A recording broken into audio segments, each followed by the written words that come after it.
Assalamu alaikum student mathematics 4024. Welcome to Maths Guru. I hope you all are fine. I am fine too. Alhamdulillah. In this video we'll be solving a question on vectors. और ये सिर्फ vector का question नहीं है, इसमें mid point का concept भी जो है ना वो यूज हो रहा है। तो मुझे इंटरेस्टिंग लगा ये पार्ट। असल में this is a question from the past paper. इसका सिर्फ एक पार्ट में सॉल्व कर रहा हूँ, बाकी पार्ट जो है वो आसान थे तो इसलिए मैंने उनको टच नहीं किया। इस वाले पार्ट में जो है ना मिड पॉइंट का कॉन्सेप्ट यूज हो रहा है, किस तरह यूज कर रहा है वो। Let just look at the solution of this question, मिलके इसको सॉल्व करते हैं साथ। आई होप ये वीडियो तुम लोग के लिए हेल्पफुल होगी इंशाल्लाह। So let's just start this part. इसमें हमें वो ये कह रहा है कि हमें ए और बी जो है दो कोऑर्डिनेट्स गिवन है। ए की वैल्यू जो है वो हमारे पास है -4 और 1। तो मैं यहाँ जो है वो ए की वैल्यू से स्टार्ट करता हूँ। द वैल्यू ऑफ ए मतलब ए के जो कोऑर्डिनेट्स हैं वो मुझे गिवन है -4, एक्स की वैल्यू पहले आती है तो -4, और वाई की वैल्यू जो है वो मेरे पास है 1। और मुझे जो है वो बी के कोऑर्डिनेट्स भी गिवन है, ठीक है। बी के कोऑर्डिनेट्स में क्या है मेरे पास, the value of x is 1, x की वैल्यू 1 हो गई और वाई की वैल्यू 4 हो गई। तो मुझे ए और बी के कोऑर्डिनेट्स गिवन है। वो मुझसे कह रहा है कि A is the mid point of a line D B. तो कह रहा है कि ए जो है ना बेसिकली एक मिड पॉइंट है लाइन डी बी का। मतलब अगर बी पॉइंट इधर आ गया, ए इधर आ गया, तो डी जो है ना वो यहाँ कहीं होगा, ताकि ए इसका मिड पॉइंट होगा। मुझसे कह रहा है कि find out the magnitude of the vector D B. तो पहले तो मुझे जो है वो डी के कोऑर्डिनेट्स फाइंड आउट करने पड़ेंगे। उसके बाद जाके फिर मैं जो है वो इस वेक्टर का मैग्नीट्यूड फाइंड आउट कर सकता हूँ बाय यूजिंग द फॉर्मूला। तो पहले मुझे डी के कोऑर्डिनेट जो है ना वो फाइंड आउट करना है, तो उसके लिए मैं मिड पॉइंट वाला कॉन्सेप्ट यूज कर रहा हूँ।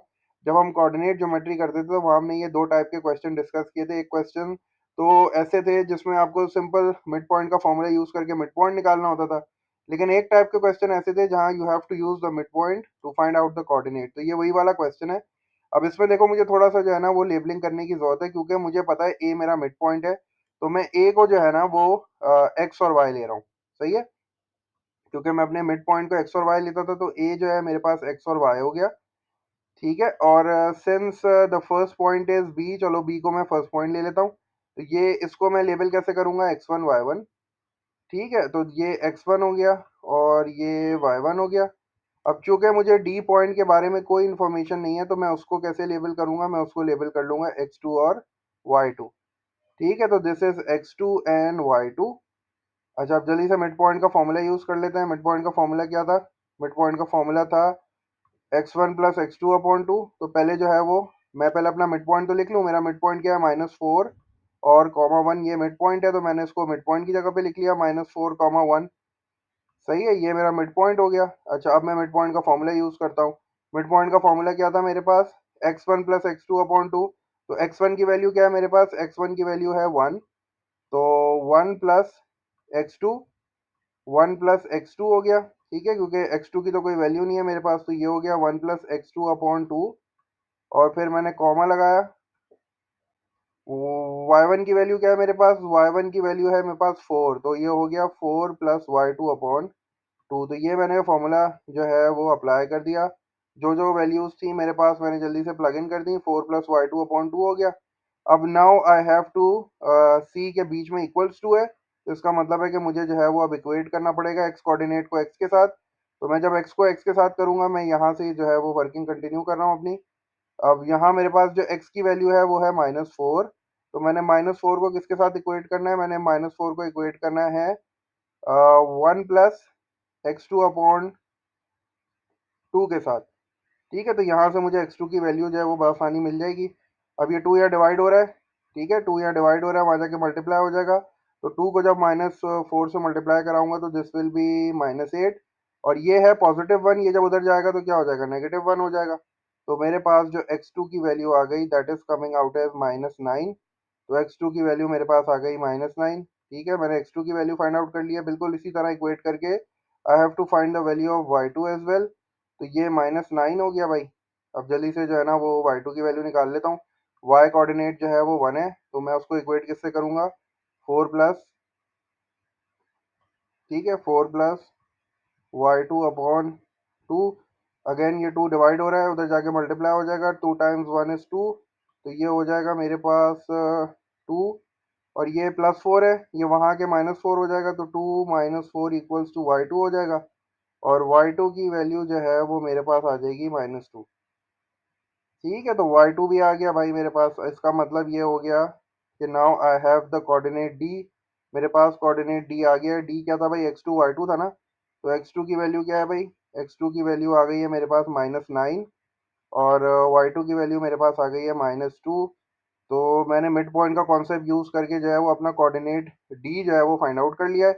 अब मुझे जो है वो डीबी चाहिए। ठीक है, वेक्टर डीबी चाहिए मुझे। तो मैं काम ये करता हूँ कि चूंकि ये कोऑर्डिनेट्स है ना, तो पहले मैं इनको वेक्टर की फॉर्म में लिखता हूँ। तो D I have to find DB. तो डीबी को क्या मैं ओबी माइनस ओडी लिख सकता हूँ? क्या मैं डीबी को ओबी माइनस ओडी लिख सकता हूँ? बिल्कुल लिख सकता हूँ। और फिर अगला क्वेश्चन ये है कि क्या मुझे ओबी और ओडी पता है? ओबी और ओडी मैं बिल्कुल कन्वर्ट कर सकता हूँ। क्योंकि मुझे पता है ये पोजीशन वेक्टर है, बी के कोऑर्डिनेट्स तो है मेरे पास, तो मैं बस इसको ऐसे लिख लेता हूँ। आपको पता है कि मैं कोऑर्डिनेट्स को जो है वो पोजीशन वेक्टर में कन्वर्ट कर सकता हूँ। ये 1 4 हो गया। ठीक है। और ओडी ओडी मैंने अभी फाइंड किया है, -9 -2। ये कॉलम वेक्टर की फॉर्म में आ जाएंगे तो ये जो है वो ये पोजीशन वेक्टर बन गया। अब जल्दी से जो है भाई इनको माइनस कर लो, आपके पास वेक्टर डीबी आ जाएगा। और फिर उसके बाद उसका जो है मैग्नीट्यूड फाइंड आउट करना तो बहुत आसान है। सिर्फ फॉर्मूला यूज़ करना है मुझे, square root X square plus Y square वाला। तो ये कितना हो जाएगा? ये हो जाएगा 1 -9 जो है मेरे पास कितना हो जाएगा? 1 + 9। तो 1 + 9 कितना हो जाएगा? 10 हो जाएगा। ठीक है। 1 - -9, ये माइनस माइनस प्लस हो जाएगा, तो 1 + 9 10 हो जाएगा। और फिर 4 - -2, तो 4 + 2 6 हो जाएगा। तो ये डीबी आ गया। अब मुझे क्या करना है? बस से एक्स और वाई की वैल्यू आ गई है। Now I have to find the magnitude. मुझे जल्दी से मैग्नीट्यूड फाइंड आउट करना है। मैग्नीट्यूड के लिए मैंने सिंबल जो इसका होता है वो यूज़ किया, और इस तरह जो है वो डीबी लिखा, एरो लगा दिया। ठीक है। और now I have to just use the formula. Formula क्या है भाई? स्क्वायर रूट है, बिल्कुल स्क्वायर रूट है। और X square plus Y square होता है। ठीक है, तो एक्स स्क्वायर हो गया प्लस वाई स्क्वायर। और अब जल्दी से मुझे एक्स की वैल्यू क्या है? मेरे पास एक्स की वैल्यू है 10।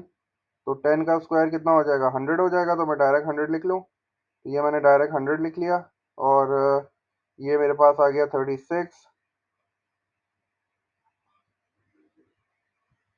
ठीक है, तो ये 136 हो गया। अब जल्दी से कैलकुलेटर यूज़ कर लेता हूँ और स्क्वायर रूट ऑफ 136 निकाल लेता हूँ।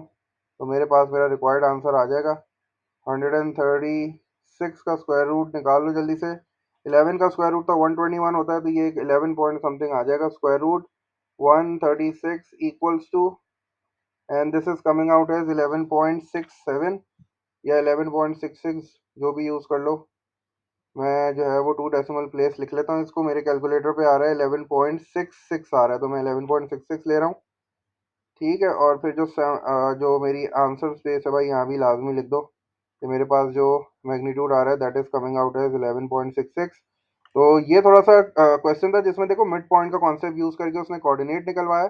जब कोऑर्डिनेट आ गया तो फिर उसने उसको पोजीशन वेक्टर में भी कन्वर्ट करा दिया। ये बेसिकली ये पोजीशन वेक्टर में कन्वर्ट होते हैं। जैसे ये बी है ना, बी कोऑर्डिनेट, हमें तुम्हें याद होगा कि मैं बी कोऑर्डिनेट को जो है वो वेक्टर में कैसे कन्वर्ट करता था? तो मैं इसके आगे ओ लगा देता था, तो ये बन जाता था ओ बी। ठीक है। तो O B is basically the position vector. और फिर मैं क्या करता था कि भाई जो इसके कोऑर्डिनेट्स लिखे होते थे ना हॉरिजॉन्टली, मैं इनको जो है कॉलम वेक्टर की फॉर्म में लिख लेता था। तो ये मेरा बन जाएगा 1 और ये 4 बन जाएगा। तो ये मैंने यही वाला काम किया है।